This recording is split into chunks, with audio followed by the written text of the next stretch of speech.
Quando eu crescer, eu quero ser baterista. O único que fica sentadinho ali com o ventilador voltado para ele, né? Eu posso pegar emprestado, irmão?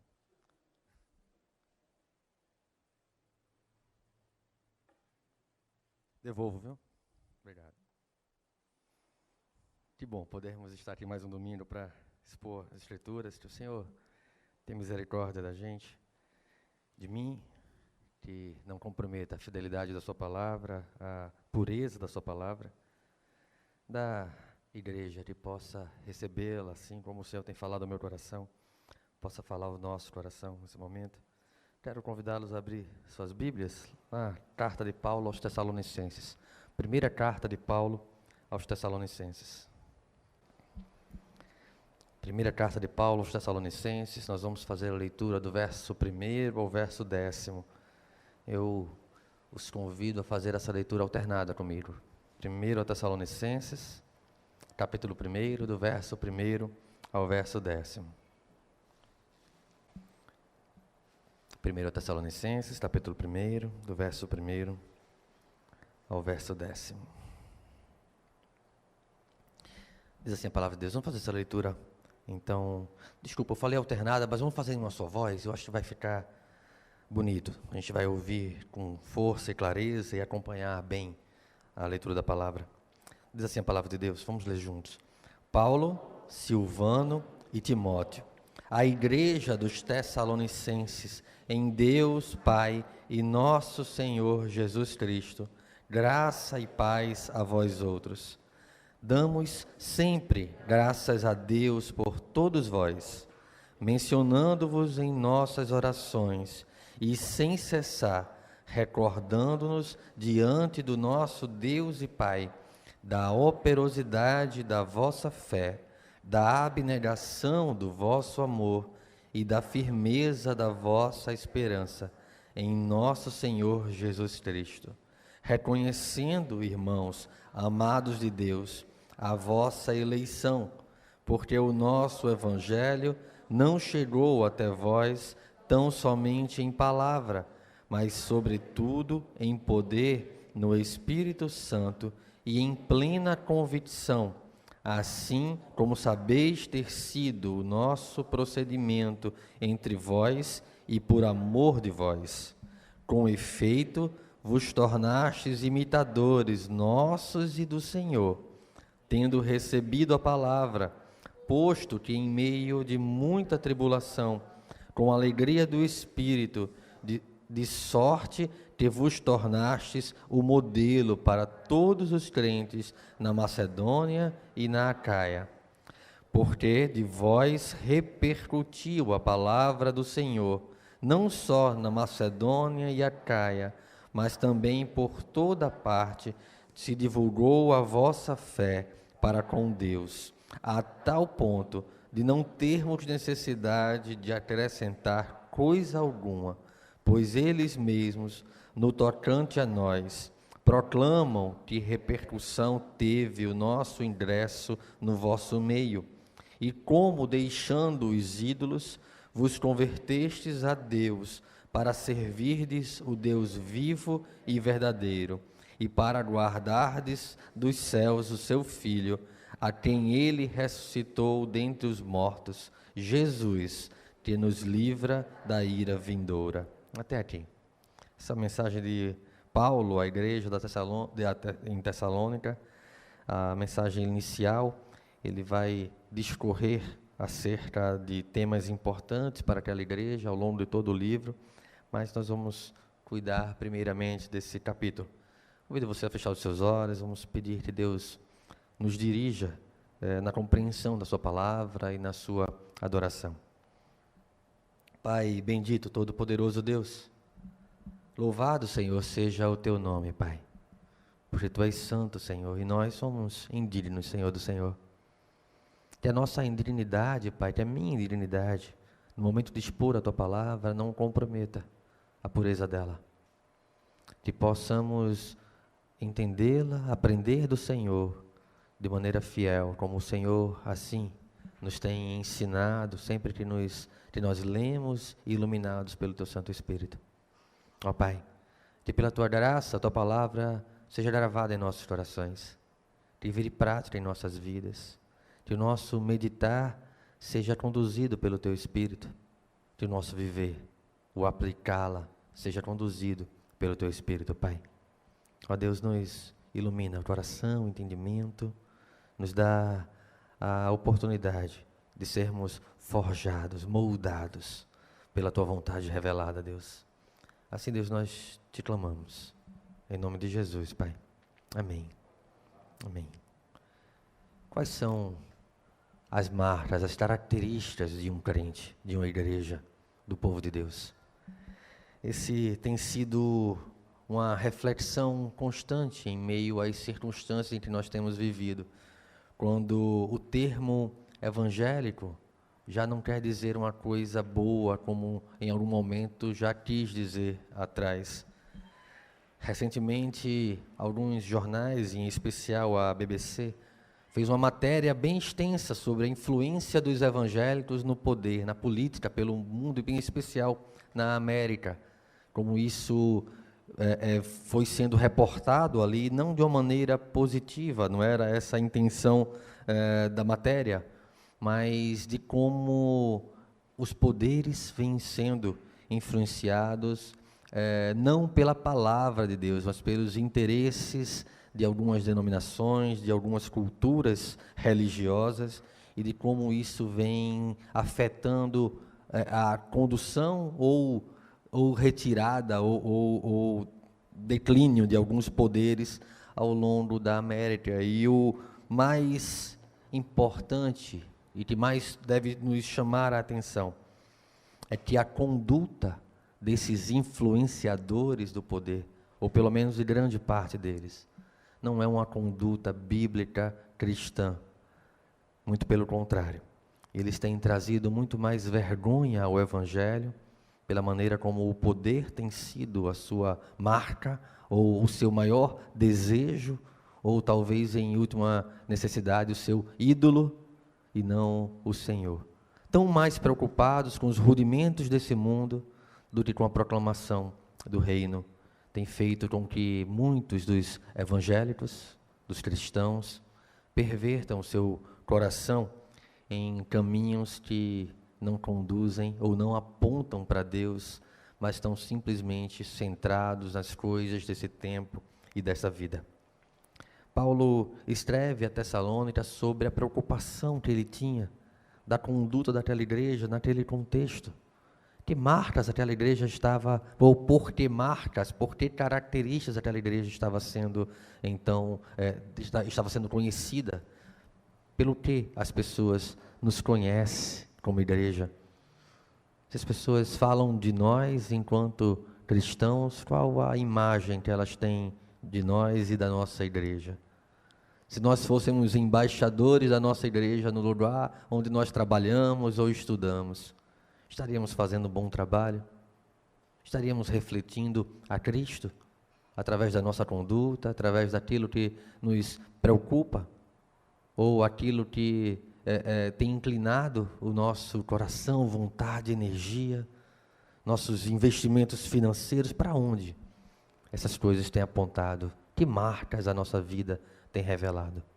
Temos sido de fato moldados, conformados à imagem de Cristo, a ponto de refletirmos a Cristo? Ou temos refletido os anseios, os desejos, o poder, o status, o conhecimento, a cultura do nosso tempo? A Bíblia fala, no verso 1 do capítulo 1 de Tessalônica, Paulo, Silvano, ou Silas, talvez esse é o nome latino de Silas, Paulo, Silas e Timóteo, a igreja dos Tessalonicenses, em Deus Pai e no Senhor Jesus Cristo. Graça e paz a vós outros. Silvano, ou Silas, teria substituído Barnabé na segunda viagem missionária de Paulo. Barnabé e Paulo teriam se dividido, e então Paulo teria seguido viagem com Silas. Depois Timóteo, que se juntara ao grupo em Listra. Esses três foram pregadores e plantadores de igreja naquele contexto, em especial nessa segunda viagem missionária, quando eles passam então por Tessalônica. A igreja em Tessalônica era fruto dessa segunda viagem missionária de Paulo, narrada por Lucas no livro de Atos. em especial nos primeiros versos do capítulo 17 de Atos. O apóstolo Paulo, ele seguiu para a região da Macedônia, impelido num sonho, uma visão de um anjo do Senhor. Ele tinha planos de continuar pela Ásia, de se dirigir à Ásia, mas o Espírito conduziu a Macedônia. Paulo teria passado por Filipos, pastor Petrônio pregou a carta aos Filipenses nas últimas mensagens, e agora eu sigo a mensagem, eu sigo o roteiro missionário de Paulo. Vou falar para vocês em Tessalonicenses, a segunda cidade importante ali onde Paulo foi conduzido. Ele vai caminhando pela estrada romana, e é curioso o modo como Paulo então exerce o seu ministério missionário, né, sempre se utilizando das estradas romanas para chegar nos lugares principais, sempre se utilizando das sinagogas onde os judeus se reuniam. Ele assim também o faz em Tessalônica, onde ele vai ensinar por algumas semanas nas sinagogas, tendo ali alguns judeus, tendo seu coração convertidos pelo poder do Senhor, mas principalmente muitos gentios abraçaram o evangelho da graça pregado por Paulo, lá na Macedônia, em Tessalônica. Abre tua Bíblia, por favor, em Atos 17, 1 a 4. Atos capítulo 17, do verso 1 ao verso 4, diz assim a palavra de Deus. Atos capítulo 17, do verso 1 ao verso 4. Tendo passado por Anfípolis e Apolônia, chegaram a Tessalônica, onde havia uma sinagoga de judeus. Paulo, segundo o costume, foi procurá-los e, por 3 sábados, arrazoou com eles acerca das Escrituras, expondo e demonstrando ter sido necessário que Cristo padecesse e ressurgisse dentre os mortos. E este, dizia ele, é o Cristo, Jesus, que eu vos anuncio. Alguns deles foram persuadidos e unidos a Paulo e Silas, bem como numerosa multidão de gregos piedosos e muitas distintas mulheres. Veja que, enquanto Paulo se dirigia às sinagogas, ele falava sobre Cristo, sobre a revelação daquilo que os judeus conheciam na Torá, na lei. E Paulo falava sobre a revelação daquilo. Alguns judeus eram ajuntados ali a Paulo e Silas, eram transformados pelo poder do Espírito Santo, e uma multidão de gregos piedosos, gregos tementes, que ali então tiveram no seu coração o desabrochar do plano de redenção do Senhor, compreendendo a palavra de Deus para a sua salvação. Paulo prontamente passou a pregar o Evangelho nas sinagogas, e segundo os primeiros versos aqui que nós lemos em Atos, por 3 sábados, por pelo menos 3 semanas, ele esteve ali entre estes convertidos, entre essas pessoas que iam se juntando ao povo de Deus, formando ali aquela igreja.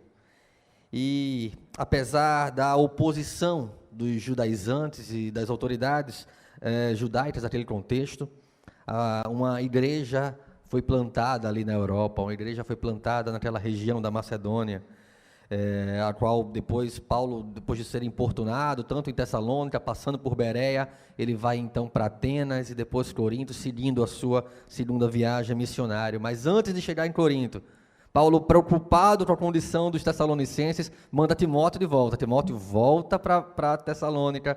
Timóteo passa um tempo com os tessalonicenses. Depois Timóteo encontra com Paulo lá em Corinto. Eu estou narrando uma história que aconteceu e está lá em Atos, tá? Depois vocês podem checar isso direitinho, né? Então, Timóteo encontra com Paulo lá em Corinto, dá um feedback, presta um relatório de como estava a igreja em Tessalônica, e depois Paulo envia Silas e Timóteo com a carta aos tessalonicenses.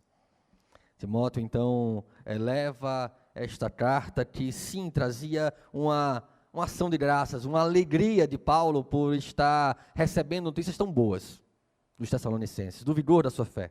Mesmo no contexto tão duro, mesmo numa situação em que havia tanta oposição e perseguição, havia boas notícias dos tessalonicenses para Paulo ali, e então ele manda essa carta agradecendo a Deus, louvando pela vida da igreja, mas também exortando sobre alguns cuidados. Era uma geração pervertida, talvez tal qual nós temos hoje, Então, Paulo vai trazer também na carta, nos capítulos seguintes, alguma preocupação sobre a firmeza, sobre a perseverança da igreja em meio ao contexto de perseguição, mas também algumas orientações acerca da imoralidade ou impureza sexual daquele contexto. Lembremos que Tessalônica, como eu falei, fica num trecho da estrada romana, no lugar de passagem, de muita passagem, uma cidade importante naquele contexto. Disse que de Tessalônica daria para ver o Monte Olimpo. Imagino o quanto que a idolatria fosse algo presente naquela cidade. Então Paulo deve ter escrito essa carta aos Tessalonicenses por volta do ano 50, enquanto estava lá em Corinto, quando envia então Silas e Timóteo de volta.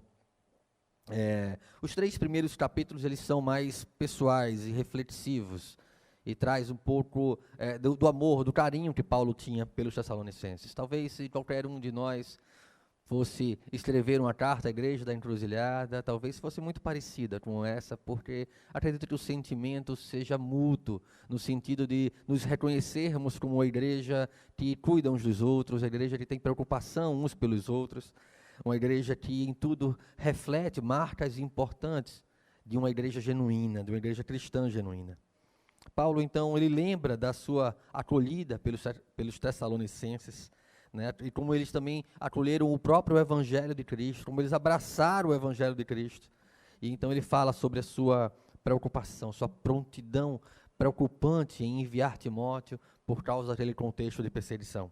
E então, nos capítulos seguintes, nós vamos ter as exortações mais práticas acerca do cuidado com as perseguições, com a cultura pagã, e com a impureza sexual daquele contexto. Paulo usa um termo aqui no primeiro verso do capítulo 1, que é em Deus Pai e no Senhor Jesus Cristo, sugerindo que verdadeiramente há entre os Tessalonicenses uma igreja de Deus. Essa não é qualquer igreja. Essa não é uma igreja de fulano de tal, ou da cidade fulano de tal, importante como a cidade fulano de tal. Não, essa é uma igreja firmada e fundamentada em Deus, não pela vontade de homem algum, não pelo interesse de homem algum, não pelo poder de qualquer autoridade mundana, ou deste mundo, mas pelo prazer de Deus, de manifestar na igreja, no ajuntamento da igreja, a sua redenção revelada em Cristo Jesus. Este foi o fundamento com o qual ele sugere que aquela igreja era uma igreja aprovada, uma igreja em Deus Pai e no Senhor Jesus Cristo. Calvino comenta esse texto dizendo que uma igreja deve ser buscada apenas onde Deus é quem preside, onde Cristo é quem reina, e que, em suma, não existe nenhuma igreja que não seja fundamentada em Deus, reunida sobre os auspícios de Cristo e unida em seu nome. Essa é a base, é o fundamento do levantar uma igreja sobre a terra. Então ele saúda com graça e paz, combinando uma saudação comum também nos nossos dias, falando sobre a graça de Cristo e então o seu desdobramento, que é a paz, a reconciliação, que é a graça de Cristo operada em nós, na igreja, promove esta reconciliação então com o Senhor. Verso 2, ele vai dizer: damos sempre graças a Deus por todos vós, mencionando-vos em nossas orações, e sem cessar. Sempre que Paulo orava, ele agradecia continuamente por aquela igreja. Ele ia orar e constantemente em suas orações ele lembrava daqueles irmãos. E por isso, mencionando-vos, está associado muito mais fortemente ao sem cessar, dizendo que reforçando que ele lembrava daquela igreja sempre em suas orações. O primeiro motivo para a constante oração e lembrança de Paulo para com aquela igreja pode ser visto também no capítulo 2, verso 13 dos Tessalonicenses, quando ele vai dizer: outra razão ainda temos nós para incessantemente dar graças a Deus, é que tendo vós recebido a palavra que de nós ouvistes, que é de Deus, acolhestes, não como palavra de homens, e sim como em verdade é a palavra de Deus, a qual com efeito está operando eficazmente em vós, os que credes. E também no capítulo 3, versos 6 e 7, ele vai dizer: agora, porém, com o regresso de Timóteo, vindo do vosso meio, trazendo-nos boas notícias da vossa fé e do amor, e ainda de que sempre guardais grata lembrança de nós, desejando muito ver-nos, como aliás também nós a vós outros. Paulo fala novamente sobre a reflexão desse carinho mútuo que ele sentia por aquela igreja e que o fazia lembrar constantemente dela em suas orações. Paulo aponta uma razão pela qual tem forte carinho, forte afeto por aqueles crentes em Tessalônica, porque ele percebia naquela igreja as marcas de uma verdadeira igreja de Deus, uma igreja em Deus, fundamentada em Deus, que o levava a um amor respeitoso por eles. O levava a reconhecer neles a obra de Cristo manifesta em suas vidas.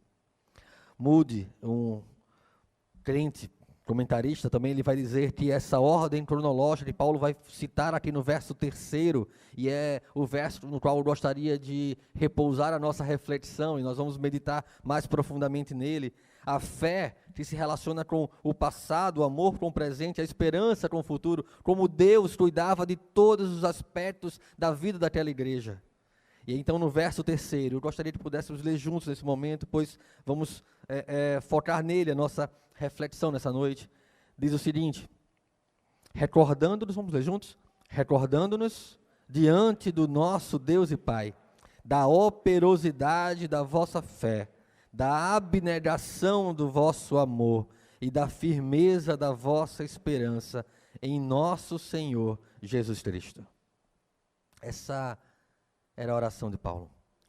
O motivo pelo qual Paulo orava sem cessar por aquela igreja.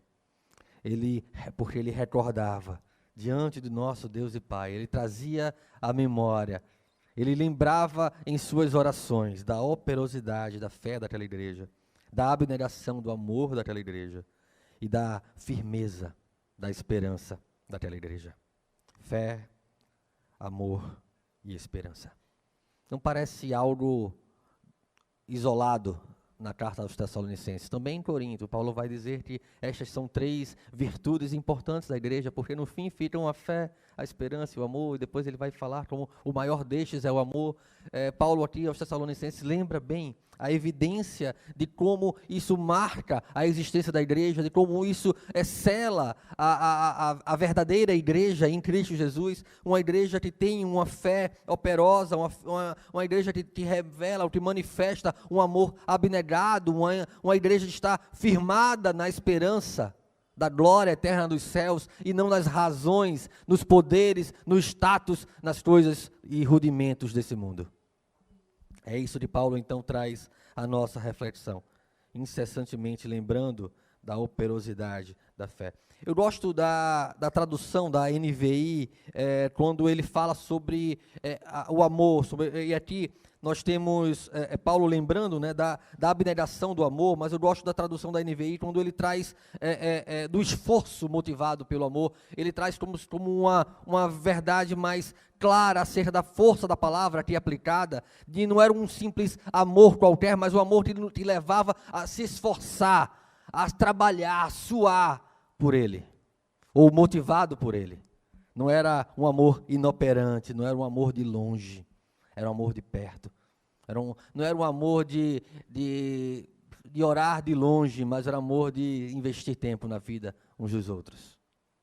Não estou negligenciando com isso a oração. É importante orarmos de longe ou de perto, mas é importante que a oração nos leve à ação, e a ação seja motivada pelo amor. A fé operosa, ou o trabalho que resulta da fé, a obra que a fé então manifesta, é colocada aqui como uma marca importante daquela igreja. A obra da fé entende como o significado do seu efeito, como se este efeito, ou seja, a obra fosse justamente a evidência da fé. A obra fosse aquilo que faz com que a sua fé seja percebida. É como o rótulo de uma embalagem, de um produto. É como aquilo que é revelado, que é manifesto, é compreendido pelas pessoas, e as pessoas vão nos reconhecer como crentes, quando nós vivermos como crentes. As pessoas vão conhecer a nossa igreja como uma igreja genuína, fiel, se nós vivermos como uma igreja genuína, fiel. Se a nossa obra, a nossa vida refletir aquilo que dizemos ser. E essa é o resultado de uma fé operosa. Ela não é uma fé passiva, ela não é uma fé para dentro, mas ela é uma fé que é refletida em nossas atitudes e na nossa maneira de viver. Quer como significado que a fé era em si mesma um sinal especial, revelado, manifestado. Manifestando ali a eficácia do Espírito Santo, do poder do Espírito Santo, porquanto ele operara poderosamente no despertamento daquela igreja, como opera poderosamente no despertamento da igreja cristã hoje. E por mais que pensemos que não há perseguição, por mais que pensemos que não há aflições no meio da igreja, nós somos constantemente perseguidos pela cultura do nosso tempo, e ainda assim Deus poderosamente tem nos dado a capacidade de exercermos uma fé operosa, resistirmos à cultura pagã e pervertida desta geração, e vivermos uma fé genuína, um cristianismo verdadeiro. A fé dos Tessalonicenses tem produzido boas obras, vinha produzindo obras que eram reconhecidas pela comunidade, pelas pessoas, a ponto de a notícia da operosidade da sua fé, do trabalho que resulta, da obra que resulta da fé, da vida que resulta da fé, chegar até os ouvidos de Paulo. É curioso que quando nós aplicamos a palavra aos nossos corações, e nós olhamos para as nossas obras, é curioso que não achemos, e se não acharmos, é mais preocupante, manifestações ou características daquilo que nós passamos a ser em Cristo Jesus. Porque a fé, quando nós nos dizemos cristãos, quando nós acreditamos que passamos por um processo de conversão genuína, quando nós compreendemos com clareza a mensagem do Evangelho, essa fé, ela produz em nós uma nova vida. Porque dizer que é cristão, porque frequenta a igreja, não é um cristianismo de verdade. Essa graça barata que nos salva sem nos santificar, não é a graça pregada por Paulo, pregada pela palavra de Deus, pregada pelas igrejas fiéis dessa terra. A graça que temos pregado é uma graça cara, que custou o sangue de Cristo. É uma graça cara que custa a nós uma vida moldada pela palavra de Cristo, moldada a Cristo, a refletir as suas características. Tende em vós, lembra de Paulo dizendo aos Filipenses? Tende em vós o mesmo sentimento, atitude de Cristo. É o que a palavra ali sugere. Tende em vós as características, a motivação de Cristo. Essa a aplicação, essa transformação que a fé genuína vai produzir em nossas vidas. Tiago vai dizer no capítulo 2, verso 17, assim também a fé, se não tiver obras, por si só está morta. E ainda nos versos 21 e 23 do 2º capítulo de Tiago, ele vai dizer, não foi por obras que Abraão, o nosso pai, foi justificado, quando ofereceu sobre o altar o próprio filho Isaque? Vês como a fé operava juntamente com as suas obras, e com efeito, foi pelas obras que a fé se consumou e se cumpriu a Escritura, a qual diz, ora, Abraão creu em Deus, e isso lhe foi imputado para a justiça, e foi chamado amigo de Deus. Tiago estava exortando aqueles cristãos a compreenderem que a fé cristã não é uma fé em si mesmo, não é uma fé para si mesmo, mas é uma fé que é manifestada na nossa vida, na nossa conduta. O pastor Petrônio, no domingo passado, falou sobre a soberania de Deus e a responsabilidade do homem. A soberania de Deus está em colocar em nosso coração a fé, em nos dar clareza, em nos iluminar, em nos atrair, em nos conduzir às obras que Ele preparou. E a nossa responsabilidade está em sermos conduzidos nas obras que Ele preparou. É um mistério como essas coisas coexistem, mas as duas coisas são eternamente verdadeiras. É como um homem, e essa é uma ilustração que explica muito para mim desta relação. É como um homem que olha para a placa de uma igreja e vê lá uma mensagem, vê lá um trecho das Escrituras, dizendo, vinde a mim, vós que estáis cansados e oprimidos e sobrecarregados, e eu vos aliviarei. E ele olha, uns olham e não quero, não tenho interesse e vão embora. E o outro olha e faz, não, eu quero, eu estou cansado, eu estou sobrecarregado, eu preciso de refrigério. E ele entra na igreja. E quando ele entra na igreja, ele olha para a porta da igreja e lá de dentro da igreja já, ele vê Cristo ensinando que ninguém vem a ele se o Pai não o der. Responsabilidade do homem, soberania de Deus. Nós precisamos compreender que, pela soberania de Deus, nós somos transformados. É monérgico, não há nada em mim. Eu estava morto em meus delitos e pecados, eu estava sem vida. Deus foi até mim, Deus me restaurou, Deus me deu vida. Pela graça sou salvo. Isso não vem de mim, é dom de Deus. Mas essa fé precisa produzir obras como evidência dessa transformação. Eu tenho responsabilidade para com essas obras. É por causa das minhas más obras que eu sou condenado. E é por causa das minhas boas obras que eu manifesto a fé que me alcançou. Nós precisamos entender que esta marca da fé precisa ser evidente em nossas vidas. Paulo fala então como uma segunda marca, além da fé operosa, havia um amor abnegado, um esforço motivado pelo amor no serviço daquela igreja. Uma igreja que servia, uma igreja que estava interessada na vida do outro. Uma igreja que não era simplesmente uma igreja boa de receber gente nova, de receber visitantes, mas ela era boa de acolher, de integrar, de discipular, de conduzir. E não só de dar um sorriso e, meu irmão, isso é muito gostoso, é bom ser bem recebido, mas é muito melhor ser acolhido, é muito melhor ser integrado, é muito melhor andar junto com alguém. Paulo entendia que esse esforço era motivado pelo amor daquela igreja. Por isso ele acrescenta o trabalho do amor, ou ainda o esforço motivado pelo amor. Querendo dizer, através disso, que no cultivo do amor, eles não haviam medido dificuldades ou esforços para manifestar aquilo pelo qual haviam sido alcançados. Bernard Neumann, ele narra uma história bem curiosa. Ele diz que estando na casa de um camponês na Bulgária, ele chamou a atenção como a filha daquele homem simples estava costurando, concentrado ali, sem parar, e costurava um vestido durante muito tempo, não parava nem para comer, nem para fazer qualquer outra atividade, e ela estava ali concentrada, focada, sem perceber o que estava acontecendo à sua volta, de tão concentrada estava no costurar aquele vestido. E então ele chega para ela e diz, você não se cansa nunca dessa costura interminável? Porque já está há muito tempo aí, horas e horas costurando isso. E ela alegre, olha para ele e diz, não. Ela responde, esse é o meu vestido de casamento. Eu quero ilustrar com isso, a obra dela, a obra incansável dela, o esforço dela, de esquecer até de comer, de esquecer de fazer outra coisa, estava motivada pela alegria, pelo amor dela, por aquilo que viria a acontecer, o seu casamento. Como o amor daquela igreja ali, manifestado, evidenciado por Paulo nessa carta, era algo tão operante, era algo tão vivo, que eles incansavelmente, que eles se esforçavam em demonstrar esse amor. Por isso, Paulo vai chamar isso de um esforço motivado pelo amor. O esforço motivado pelo amor daquela igreja era conhecido. Por isso ele se alegrava tanto com a vida daquela igreja.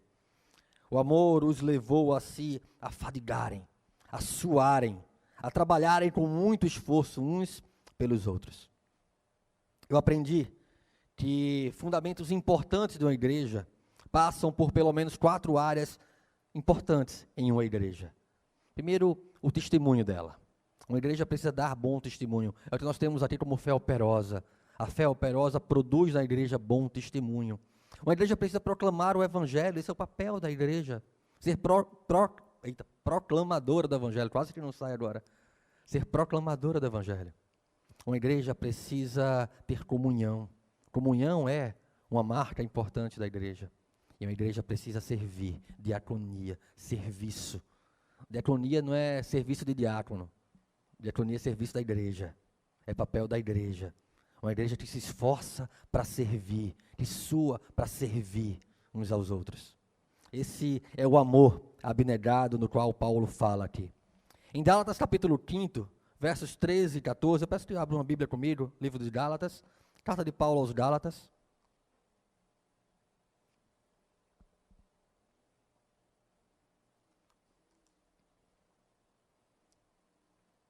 Carta de Paulo aos Gálatas, capítulo 5, versos 13 e 14, diz assim: Porque vós, irmãos, fostes chamados à liberdade, porém não useis da liberdade para dar ocasião à carne.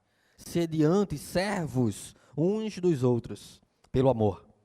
Porque toda a lei se cumpre em um só preceito, a saber, amarás o teu próximo como a ti mesmo. Olha o que Paulo está dizendo. O amor deve nos levar a nos portarmos como servos uns dos outros.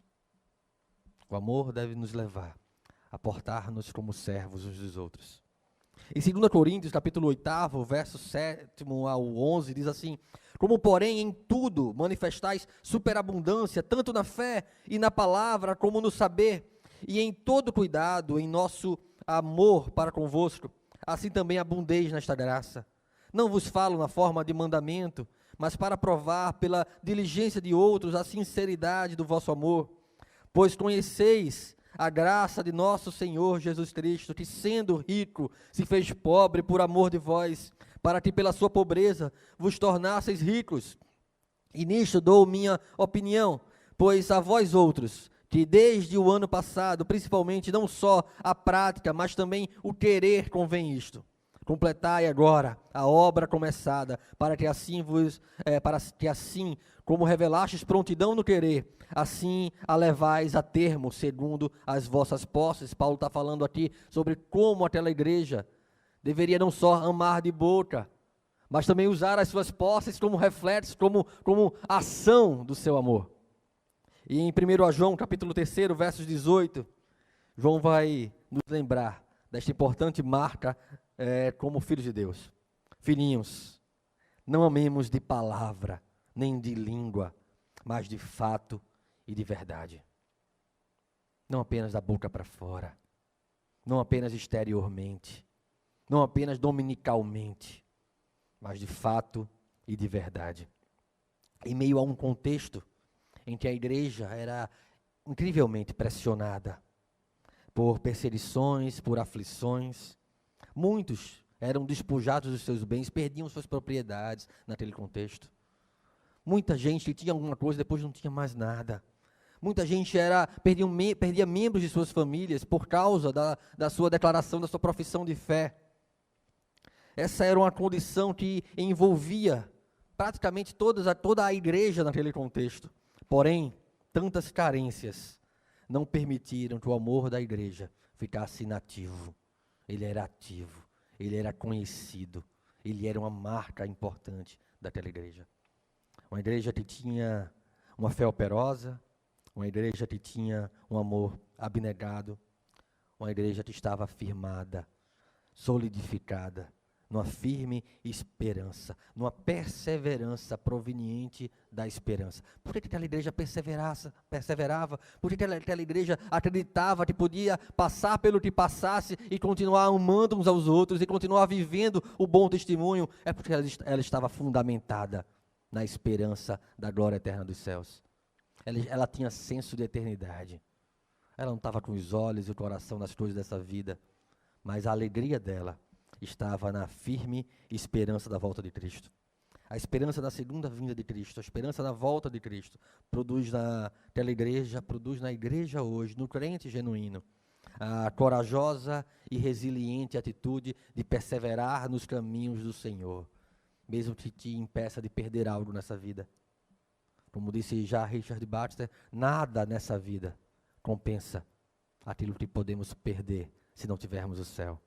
Mas o céu compensa qualquer perda nessa vida. Aquela igreja parecia crer nisso, ela vivia isso, ela era conhecida por isso. Hebreus, no capítulo 10, versos 36 a 38, diz: Com efeito, tendes necessidade de perseverança, para que, havendo feito a vontade de Deus, alcanceis a promessa. Porque ainda dentro de pouco tempo, aquele que vem virá, e não tardará. Todavia, o meu justo viverá pela fé. Se retroceder nele, não se comprais a minha alma. Em Tiago, voltando a Tiago, capítulo 5, versos 7 e 8, diz: Sede, pois, irmãos, pacientes até a vinda do Senhor. Eis que o lavrador aguarda com paciência o precioso fruto da terra, até receber as primeiras e as últimas chuvas. Sede vós também pacientes, e fortalecei o vosso coração, pois a vinda do Senhor está próxima.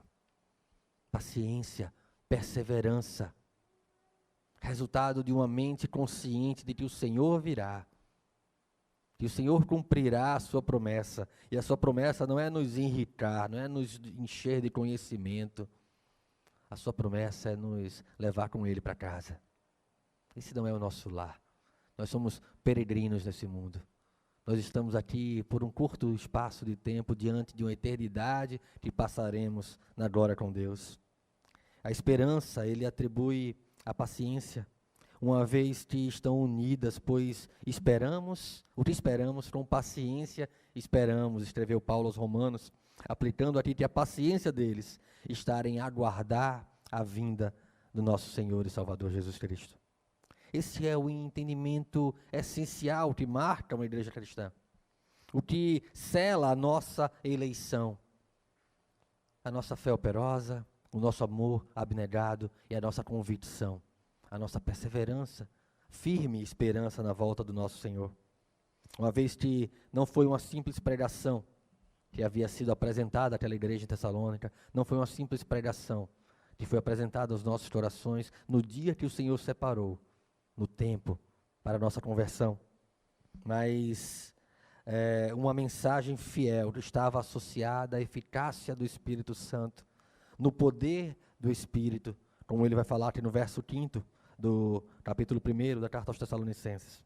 Reconhecendo, irmãos amados, a vossa eleição, e continua no verso 6, porque o nosso evangelho não chegou até vós tão somente em palavras, mas sobretudo em poder, no Espírito Santo e em plena convicção, assim como sabeis ter sido o nosso procedimento entre vós, por amor de vós.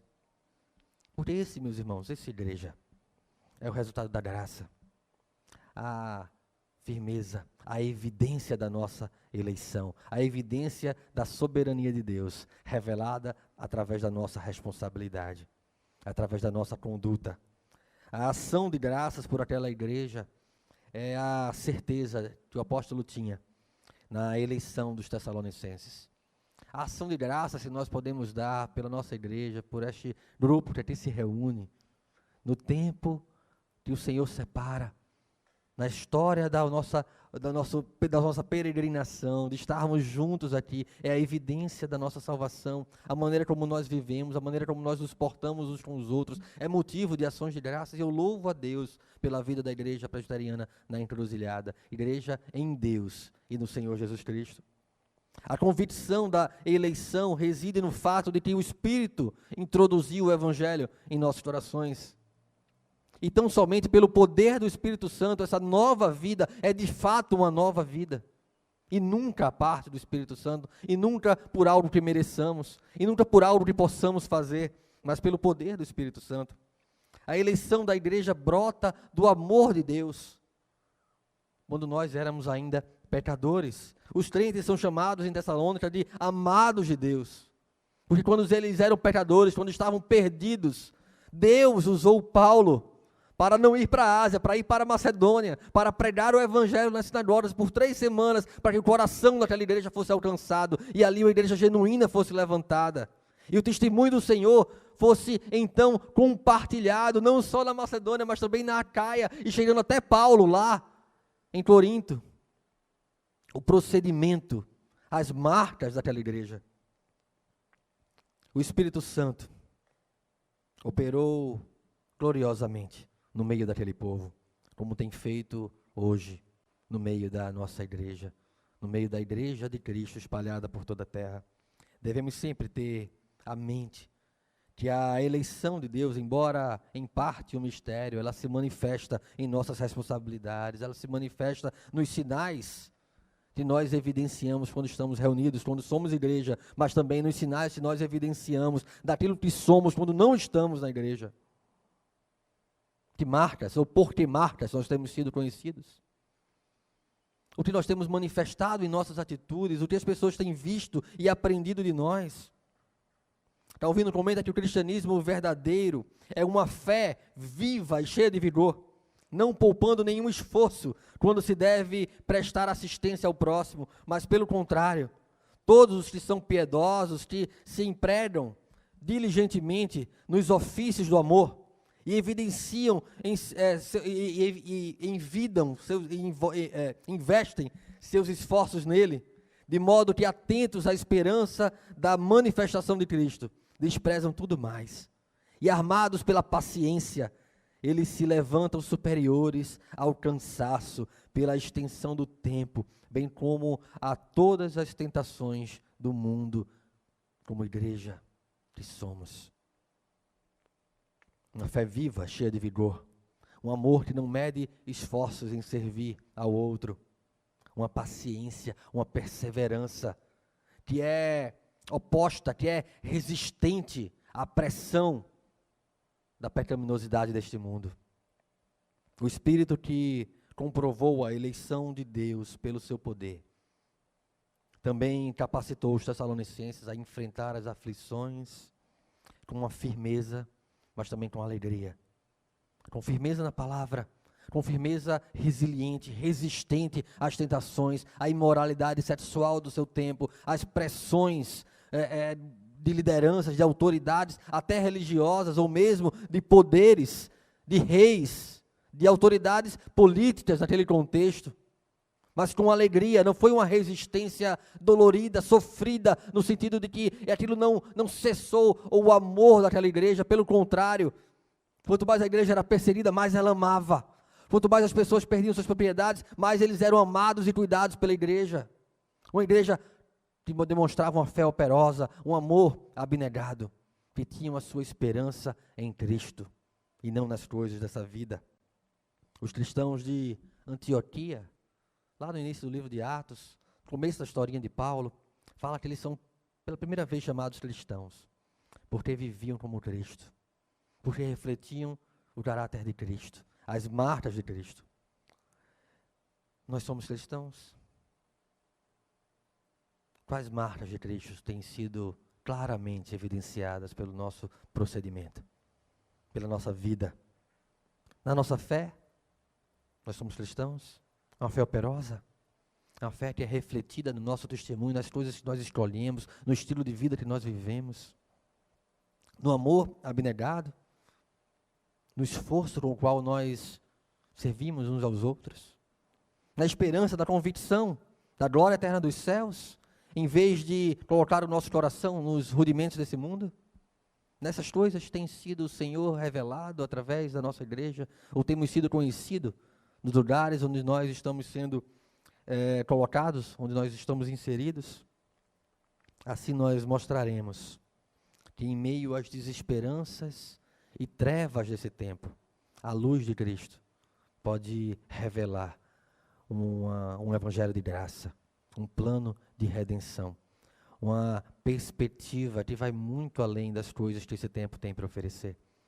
E evidenciando essas marcas, onde nós estivermos, nós vamos estar revelando, manifestando o caráter de Cristo, o plano de Deus, a redenção na morte de Cristo Jesus. O que Paulo pregou lá aos Tessalonicenses, volta teus olhos, por favor, lá no texto de Atos, que nós lemos logo no início. Atos, capítulo 17.